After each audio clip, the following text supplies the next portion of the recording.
बोलो बोलो सरकार की जय। श्री राधा जी से कंस भयभीत।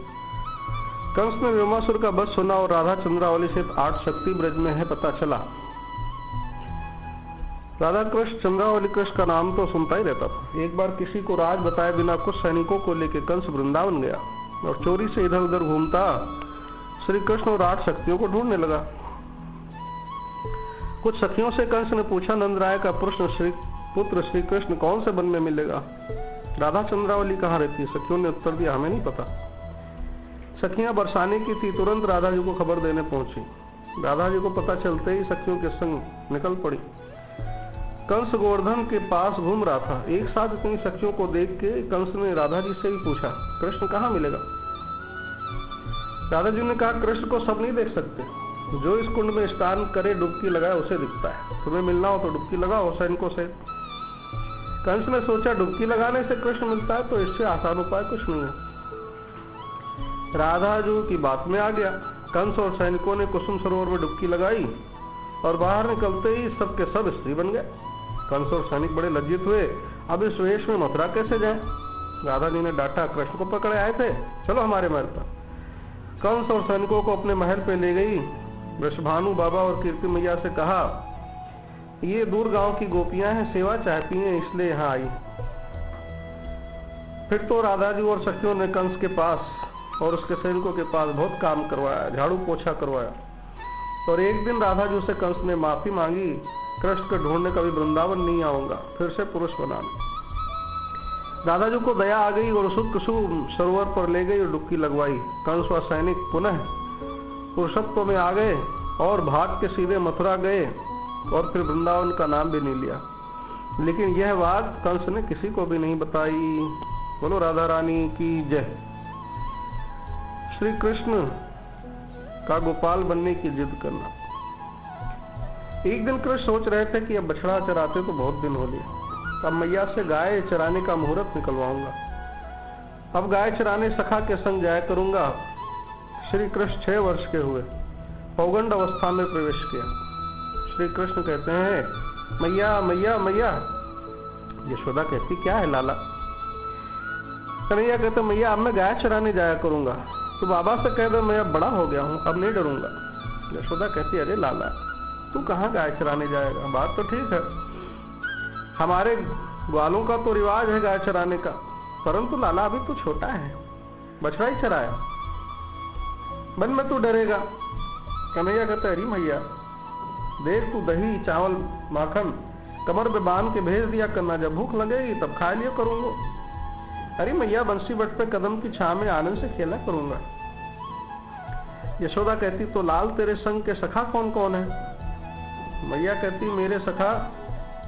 कन्हैया कहते, मेरे सखा श्री दामा, शुक्ल, अर्जुन, भोज, मधुमंगल और दाऊ भैया, ये सब है, इनके संग रहूंगा। मैया कहती, अरे बेटा ग्वारिया बड़े उत्पाती होते हैं, तुझे वन में अकेला छोड़ देंगे, तुझसे लड़ेंगे, तुझे मारेंगे, कोई गाय सींग और लात मार देगी, और जमुना जी में तो कूद कूद के नहाएगा, तुझे तो तैरना भी नहीं आता। कन्हैया कहते, अरे मैया मैं जमुना जी में नहाऊं तो परमानंद सखा से कह देना, वो नहाने नहीं देगा। यशोदा कहती, लाला मैं क्या करूं, अपने बाबा से कह वही भेजेंगे। श्री कृष्ण, नाम मैया बाबा से तू ही कह देना, बाबा से कहने मुझे डर लगता है, मैं तो आज ही गाय चराने जाऊंगा। देख लाला हट मत कर। मैया कहती, तू छोटा है, अभी बछड़ा चरा, देख हमारे कुल पुरोहित गर्ग जी हैं, वो पधारेंगे, जब वो मुहूर्त निकालेंगे तब गाय चराने जाना। गोपन की ऐसी रीत नहीं कि बिना मुहूर्त निकाले गाय चराने जाए। इतने में नंद बाबा लाला को मैया की गोद में बैठा देख के बोले, आज दोनों माँ बेटे क्या बातें कर रहे हैं? मैया कहती, बातें क्या कर रहे हैं लाला, गाय चराने जाने का हट कर रहे हैं। बाबा, क्या गाय चराने जाने की हट कर रहे हो? अरे बेटा हमारे घर में नारायण की कृपा से सब प्रकार का आनंद है, बहुत ग्वारिया गाय चराने जाते हैं, तू क्यों गाय चराएगा? मैं अपने सुकुमार लाडले को नंगे पांव बन बन में गाय के पीछे भटकता नहीं देख सकता। ब्रज के बड़े बूढ़े गोप मुझे कोसेंगे। अरे अभी तो तू बहुत छोटा है, बड़ा हो जा तब देखा जाएगा।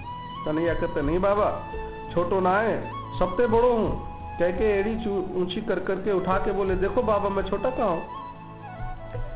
बाबा कहते बेटा वन में अनेक कष्ट उठाने पड़ते हैं, गर्मी, धूप, बरसात, शीत, आंधी, ये सब तेरे कोमल अंग सहन नहीं कर पाएंगे। दिन में 4 बार तो भोजन करता, वहां कैसे होगा? कन्हैया कहते नहीं बाबा, मैं तो गाय चराने जाऊंगा। बाबा कहते देख लाडले, हमारे कुल पुरोहित गर्गाचार्य पधारेंगे, वो गाय चराने का मुहूर्त निकालेंगे, तब चले जाना। कन्हैया कहते हैं तो बाबा पुरोहित जी को बुला लो, मैं तो आज ही गाय चराने जाऊंगा। बाबा कहते अरे लाला, वे तो कृपा करके अपने आप पधारेंगे, बुलाने से नहीं आते हैं। प्रभु ने गाय चराने का निश्चय किया है, क्योंकि भगवान के अवतार के जो हेतु हैं उसके लिए गोस्वामी जी ने कहा है, विप्रधेनु सुर संत हित लीन मनुज अवतार, निज इच्छा निर्मित तनु माया गुण गोपार। राम जी ने जब अवतार लिया राज परिवार में, तो विप्रों की सेवा की, देवताओं की सेवा की, सहायता की और संतों की भी सेवा की, लेकिन गौ की सेवा अपने हाथों से नहीं कर पाए थे। वो कमी एक रह गई थी। उस कमी को पूरा करने के लिए भगवान ने पुनः गोपाल रूप से अवतार लिया है। जन्म तो वसुदेव देवकी के यहाँ लिया, लेकिन खेलने के लिए गोकुल में नंद यशोदा के यहाँ आए, जिनके यहाँ करोड़ों गाय थे। भगवान को गौ से कितना प्रेम है वो कृष्ण भगवान के सिवा और कौन बता सकता है, जिन्होंने अपनी समस्त लीला में गौ को प्रधानता दी है। कृष्ण प्रेमियों को गौ की सेवा अवश्य करनी चाहिए। मथुरा में जन्म लिया, लेकिन गए कहां? गोकुल, जहां गौओं का समूह है। और भगवान ने जिस पर्वत को उठाया उसका भी नाम गोवर्धन। भगवान की सेवा जिन्होंने सबसे ज्यादा की उनका भी नाम गोप, गोपी। और भगवान ने खुद का नाम रखा गोपाल, गोविंद। यहां तक कि भगवान को सबसे ज्यादा जो अच्छा लगता है वो गोरस, नवनीत। और कन्हैया ने तो अपने धाम का नाम ही गोलोक धाम रखा है। इससे ज्यादा और क्या आनंद की बात होगी। इसलिए भगवान ने अपने आने का जो एक मुख्य प्रयोजन था गौ सेवा, उसके लिए नंद बाबा से प्रार्थना की है। बोलो गोपाल कृष्ण भगवान की जय।